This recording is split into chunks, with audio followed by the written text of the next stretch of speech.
മാന്യ പ്രേക്ഷകർക്ക് എൻ്റെ പ്രണാമം. കഴിഞ്ഞ കുറേ കാലങ്ങളായിട്ട് ധാരാളം ക്ഷേത്രങ്ങളിൽ പ്രഭാഷണത്തിനായിട്ട് പോകാറുണ്ട്. വളരെ കുറച്ച് ക്ഷേത്രങ്ങളിൽ ദർശനത്തിന് മാത്രമായിട്ട് പോകാറുള്ളൂ. ഏറ്റവും വേദനാജനകമായിട്ട് കാണാറുള്ള ഒരു കാര്യം, ചെറിയ ക്ഷേത്രമാണെങ്കിലും വലിയ ക്ഷേത്രമാണെങ്കിലും കുറേ ക്ഷേത്രങ്ങൾ അകത്ത് കയറുമ്പോൾ ക്ലീൻ ആൻഡ് നീറ്റാണ്.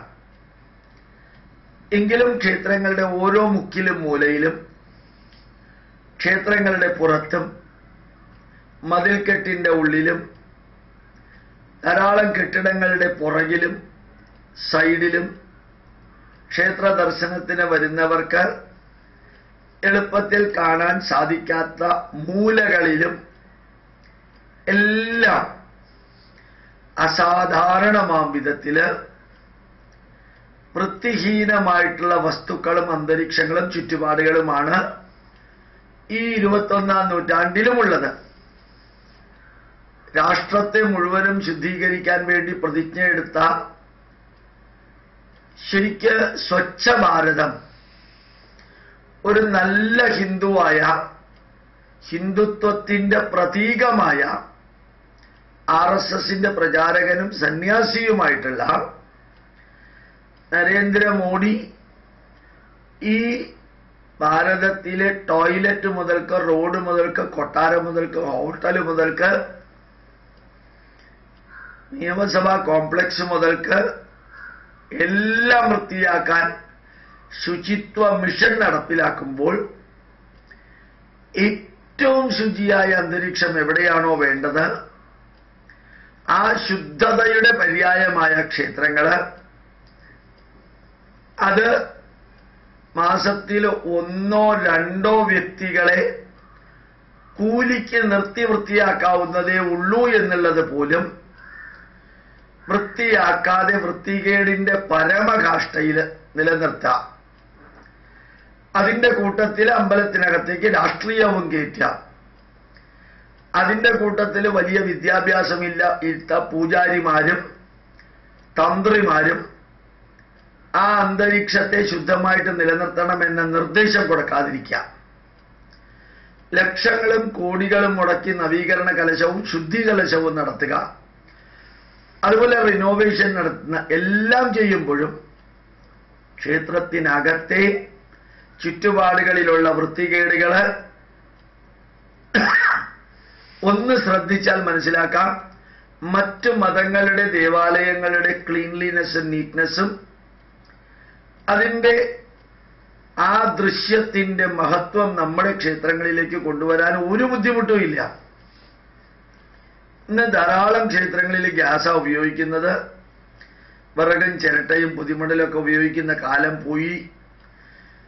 അപ്പം മോഡേൺ ആവാൻ ഒരു ബുദ്ധിമുട്ടുമില്ലാത്ത മനസ്സുള്ളവർക്ക് ആ ക്ഷേത്രത്തിലെ ക്ലീൻലിനെസ്സും നീറ്റ്നെസ്സും കൂടി ഒന്ന് ശ്രദ്ധിക്കാൻ സാധിച്ചാല് എത്ര ധന്യമായിട്ട് ആ ക്ഷേത്ര അന്തരീക്ഷത്തെ ശുദ്ധം ശുദ്ധേന സാമ്ന ശുദ്ധൈരുദ്ധൈർവാ വിദ്വാംസം ശുദ്ധ ആശീർവാൻ മമദോ ഇന്ദ്രശുദ്ധോ ഹിനോരയും ശുദ്ധോ രത്നാനി ദാശുഷേ ശുദ്ധോ വൃത്രാണി ജിഗ്നതേ ശുദ്ധോ വാചം ശിഷാസസി. അത് കഴിഞ്ഞിട്ട് പിന്നെ വേദമന്ത്രാണ്. സ്വാദിഷ്ടയാമദിഷ്ടയാ പവസ്വസോമധാരായ ഇന്ദ്രായ പാദാവേ. നല്ല മന്ത്രാണ്.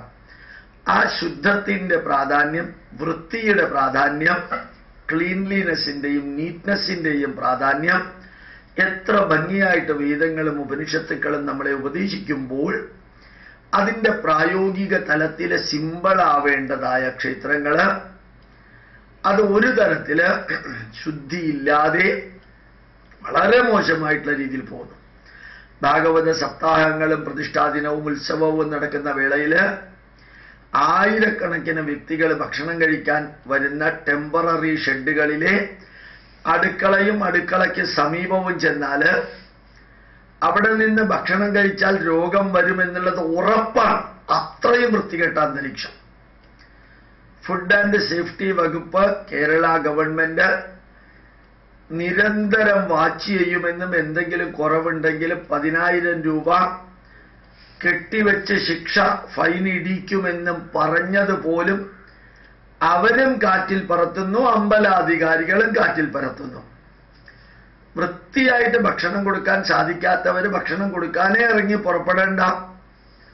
അമ്പലത്തിന്റെ പേരിൽ കള്ളു കുടിക്കുക, അമ്പലത്തിന്റെ പേരിൽ വെടിക്കെട്ട്, അമ്പലത്തിന്റെ പേരിൽ ഈ ക്രൂരമായിട്ട് ആനകളെ ദേഹോപദ്രവം ചെയ്യുക, അമ്പലത്തിന്റെ പേരിൽ പല പേക്കൂത്തുകളും നടത്തുക, അമ്പലത്തിന്റെ പേരിൽ മിമിക്രി ഡാൻസ്, തനി കമ്മ്യൂണിസ്റ്റ് പാർട്ടിയുടെ ആയിട്ടുള്ള കഥാപ്രസംഗം, നിരീശ്വരവാദിയുടെയും യുക്തിവാദിയുടെയും കളിയാക്കലുകൾ ഭാരതത്തിന്റെ പൈതൃകത്തെ. അതിന്റെ മറ്റൊരു വശമാണ് അമ്പലത്തിനകത്തും പുറത്തും വൃത്തികെട്ട അന്തരീക്ഷം നിലനിർത്തുക. ഈ 21ാം നൂറ്റാണ്ടില് നമ്മുടെ കറൻസി നോട്ടിൽ പോലും ശുചിത്വ മിഷനാണ് ഇപ്പോൾ എഴുതിയിരിക്കുന്നത്. അതിപ്പോഴും നമ്മുടെ അമ്പലങ്ങളിലേക്ക് എത്തിയിട്ടില്ല എന്നുള്ളത് വേദനാജനകമായ വസ്തുതയാണ്. എല്ലാവരും ഒന്ന് ശ്രദ്ധിക്കുക. ക്ലീൻ ആക്കാൻ യാതൊരു വിധത്തിലുള്ള ബുദ്ധിമുട്ടും ഇല്ല. അടുത്ത കാലത്ത് തിരുവനന്തപുരത്തെ നല്ലൊരു അമ്പലത്തിൽ പോയി. വെട്ടിത്തിളങ്ങുന്ന ക്ലീനായിട്ടുള്ള അമ്പലം. ആര് വന്ന് നോക്കിയാലും അറിഞ്ഞോ അറിയാതെയോ അൺകോൺഷ്യസ് ആയി സബ് കോൺഷ്യസ് മൈൻഡിൽ പോലും ഭക്തി നിറയുന്നത്. അവിടെ ചെന്ന് പ്രഭാഷണം കഴിഞ്ഞ് ക്ഷേത്ര ഭാരവാഹികൾ നിർബന്ധമായിട്ടും ചെറിയൊരു ഭക്ഷണം കഴിച്ചു പോകണമെന്ന് പറഞ്ഞു. വളരെ നിർബന്ധിച്ചപ്പോൾ സാധാരണ കഴിക്കാറില്ല. ആ ചില അമ്പലങ്ങളിൽ നിന്ന് ഭക്ഷണം കഴിച്ചാൽ പിന്നെ അടുത്ത ദിവസം പ്രഭാഷണത്തിന് പോകാൻ പറ്റില്ല. അത്രയും ക്വാളിറ്റി കുറഞ്ഞ രീതിയിലാണ്. ഫ്രീ കിട്ടുന്നത് കൊണ്ട് കിലോമീറ്റർ ക്യൂവിൽ നിന്ന് പലരും കഴിക്കുന്നുണ്ട്. അത്ഭുതകരമായി തോന്നിയത് അവിടെ നിന്ന് കുറച്ച് ഇഡ്ഡലിയും സാമ്പാറും കഴിച്ചു. അടിപൊളി ക്വാളിറ്റിയാണ് ഭക്ഷണം. എന്നാലും ഞാൻ കെയർഫുൾ ആയിരുന്നു. 2 എണ്ണേ കഴിച്ചുള്ളൂ. പക്ഷേ കഴിച്ച ഇല കളയാൻ പുറത്തേക്ക് പോയപ്പോ ആ ഭാഗത്ത് ഒരു 5-10 സെന്റ് സ്ഥലം എത്ര വൃത്തികേടായിട്ടാണ് കിടക്കുന്നത്. അത് അമ്പലത്തിന്റെ മതിൽക്കെട്ടിന്റെ ഉള്ളിലുള്ളതാണ്. അത് വൃത്തിയാക്കാൻ കഷ്ടിച്ചൊരു 200 രൂപ കൊടുത്തിട്ട് അല്ലെങ്കിൽ 300 രൂപ കൊടുത്തിട്ട് ആരെങ്കിലും ഏൽപ്പിച്ചാൽ അവർ ശരിയാക്കുമായിരുന്നു. നല്ല തടിമാടന്മാരായിട്ടുള്ള 50-60 വർക്കേഴ്സാണ് അമ്പലത്തിലുള്ളത്. അവര് വർക്ക് ചെയ്യണമെന്നല്ല, അവരിത് കണ്ടുകൂടെ ക്ലീൻ ആക്കാനായിട്ട്. ഏതായാലും ക്ഷേത്രത്തിലെ ഭക്തന്മാരാണെങ്കിലും ക്ഷേത്ര ഭാരവാഹികൾക്ക് ഇത് കണ്ണിൽപ്പെട്ടില്ലെങ്കിലും ഭക്തന്മാർക്കെങ്കിലും കണ്ണിൽപ്പെട്ട് അത് ക്ലീൻ ചെയ്യാനുള്ള സ്പോൺസർഷിപ്പ് അമ്പലത്തിൽ വഴിപാടിന് കൊടുത്തില്ലെങ്കിലും ആ ക്ലീനിങ്ങിലുള്ള സ്പോൺസർഷിപ്പ് നിങ്ങൾ വഴിപാടായിട്ട് കൊടുത്തിട്ട് അമ്പലം വൃത്തിയാക്കി നിലനിർത്താൻ ഒന്ന് ശബ്ദമുയർത്തുക.